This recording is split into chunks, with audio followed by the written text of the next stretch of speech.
Greetings, magical creatures. How is your October, November's Eve season treating you so far? For me, it's actually been a really powerful time. I had a really, I don't want to say hard, but I've had a summer where I did a lot of hard work. A lot of that hard work was definitely worth it because it was creating space for more ease and flow to come into my life. And I'm actually starting to experience some of the results of that now, and I'm super ready for that, you guys. I'm just really ready to enjoy the rest of the year, going into the autumn season and then the winter. I'm really excited for the seasonal celebrations that we have coming up. And I really want to be able to enjoy those to their fullest potential and really be at peace and at one with the present moment as these seasons are passing. I'm also ready to start implementing a lot of what I was learning over the summer, which was that in order to receive the blessings that you have called into your life, you have to really take a break from all of the doing and actually just experience. So that's part of why we're doing this 5 Days of October challenge right now. It's because so many of us are so busy doing all the time that we say that we have a spiritual practice, or some of us call ourselves witches, or say that we observe the wheel of the year.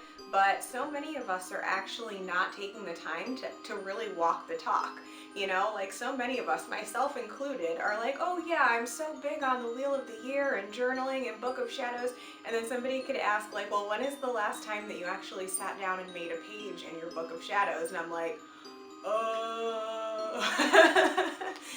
So yeah, I was totally guilty of that in the past several months actually. I've been too busy like trying to reach my goals and trying to make stuff happen.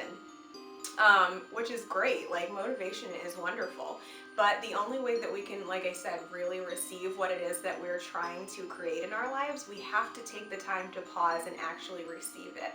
And journaling and creating books of shadows, watching your favorite seasonal movies, doing meditations in nature, things like that are really amazing ways to stop, even if it's just for a few minutes, and really kind of let your experiences culminate into a memorable moment, a time that ends up being a really powerful memory that you can later on evoke when you need to bring that type of magic into your life again.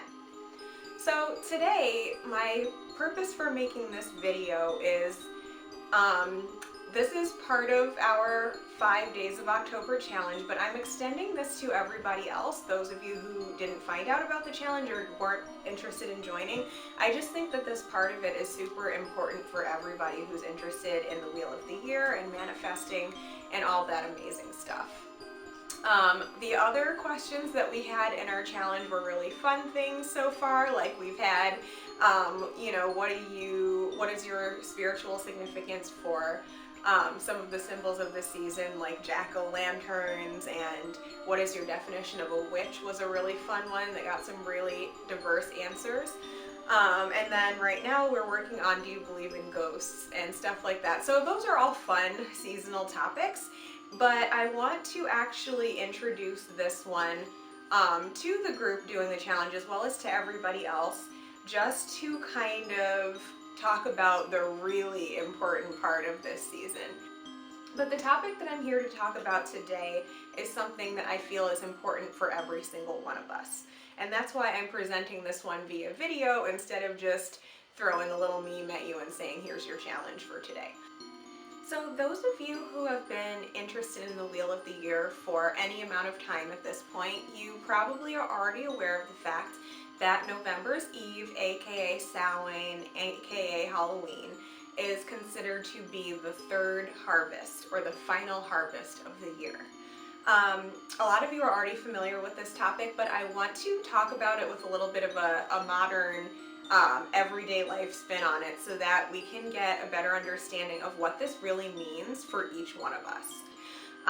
It's really important that you don't get wrapped up in like the stereotypical traditions of the holidays.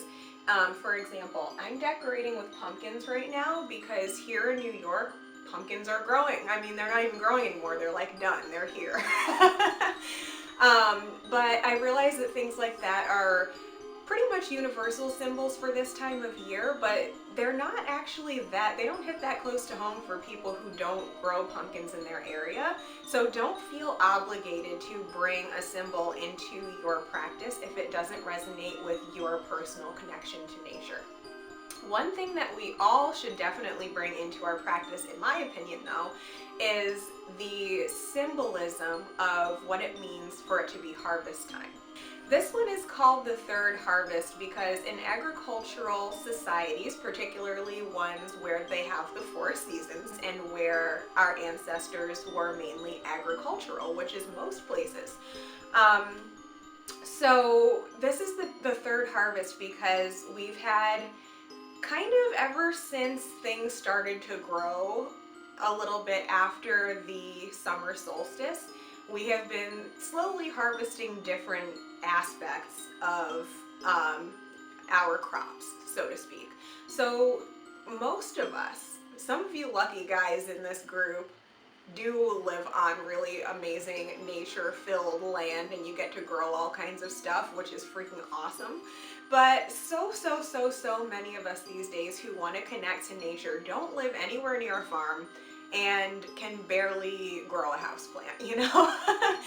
So I want to kind of take that concept and show you how it fits perfectly into the human experience, regardless of whether you live right off of the land or not.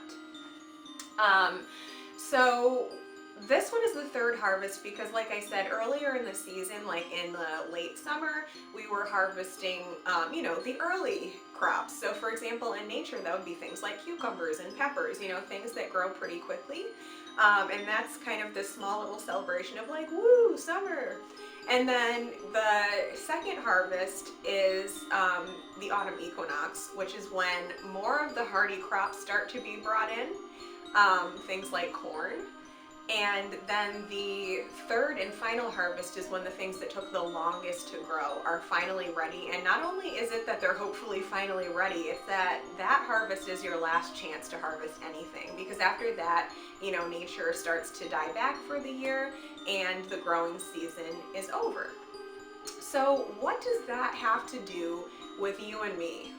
Those of us who live inside an urban apartment, or even those of us who live close to nature but are not necessarily farmers. What does that have to do with all of us? Well, it kind of has everything to do with everything. In the one sense, human beings, to get to where we are today, our ancestors pretty much all had to live lives that had a lot to do with agriculture and working the land and figuring out how nature worked and working in harmony with it in order for our species to survive and thrive. Therefore, what we call the collective conscious, which is kind of just, it's like the attitude of humanity at any given moment, is kind of the sum of what that species has gone through leading up to that point. And even if you don't have really direct experience with something, just by the fact that you're human and you live in the human culture, you have a sense of it. So the human collective conscious still has a tendency and almost a primal need to evolve based on a very similar pattern to the way that nature grows and dies and grows and dies each year. So the third harvest is an extremely powerful time because it has this weird duality to it. Like on the one hand, we're finished growing the most amazing and hardy and abundant feeling crops, and we're really excited to have them, like pumpkins, But on the other hand, we're also realizing that that was our last chance to really grow anything like that until the winter is over, and we have winter ahead of us. Which, in olden times, it wasn't just about sitting inside and drinking hot chocolate, winter was hard for people in the past. The reason why this third harvest has that duality to it, even for those of us who don't physically grow gardens, is that our human nature also is going through that cycle as well. We're at this point, we're summing up the fact that like summer, the warm season, is literally over at this point. Anything that we achieved over the summer, it's time for us to really, like I was saying earlier, really enjoy and appreciate the fruits of whatever that labor was, you know? Whatever seeds you planted in the spring, you should have been tending to them and enjoying the process over the summer, and then now that it's the end of the warm season, now we get to just kind of enjoy what we created. And that's the really fun part of the November's Eve season. On the other hand, though, we also have to look at the fact that, again, summer is over, and anything that we didn't accomplish in the warm season, you know, stuff that you can't really do in the winter, like if it's this time of the year and you didn't have a nice day laying out on the beach, it's kind of too late for that, you know, and we have to come to terms with the things that we did and did not achieve during the warm half of the year. So that's when you kind of take that metaphor and put it into the really important goals and challenges and lessons that you're going through in life, it can be a really, really powerful tool to help you work with the energies of nature to achieve your goals and accomplish the life of your dreams. So all of that being said, let's talk about our challenge for, we're on day 4 of our 5 days of October challenge. Book of Shadows challenge, excuse me. For those of you who have not been following along the challenge, it's a Book of Shadows challenge. We're making a Book of Shadows page about each topic. If you missed this challenge, by the way, do stay tuned. This challenge has been a lot of fun and a lot of people have really gotten into it, so I'm definitely going to be hosting more challenges as the seasons progress. So do stay tuned for that. If you want to know about it when it happens, just make sure that you're signed up to my newsletter and you will have all of the information. So that being said, today's challenge is to go a little bit deeper, a little bit deeper than the cute things like jack-o'-lanterns and stuff like that. And we're really going to get real and present with ourselves, and we're going to make a Book of Shadows page about what we're harvesting right now and what we want our life to look like next year at November's Eve. So I know that's a loaded question. You're going to have to really sit down and really get into it and really look back at your summer, even look back at your whole year if you want to, and really get a good idea of, you know, what worked, what didn't work, what are we taking with us into the winter that makes us warm and cozy and happy to have, like pumpkins, and then what are we kind of releasing at this time, what are we allowing to die while the leaves die, and, you know, the whole death thing of November's Eve, Halloween. You know, what's dying right now? What are you okay with letting go of?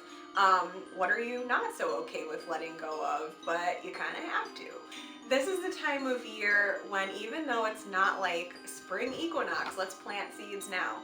Like, the fact of the matter is that nature is dying so that it can be reborn later on. Whether it means that it's dropping seeds that you can collect and replant when the spring happens, or whether it's reseeding itself, getting ready for the next year, or whether it's something that is just bringing its energy into its root ball and, you know, taking a break until next year.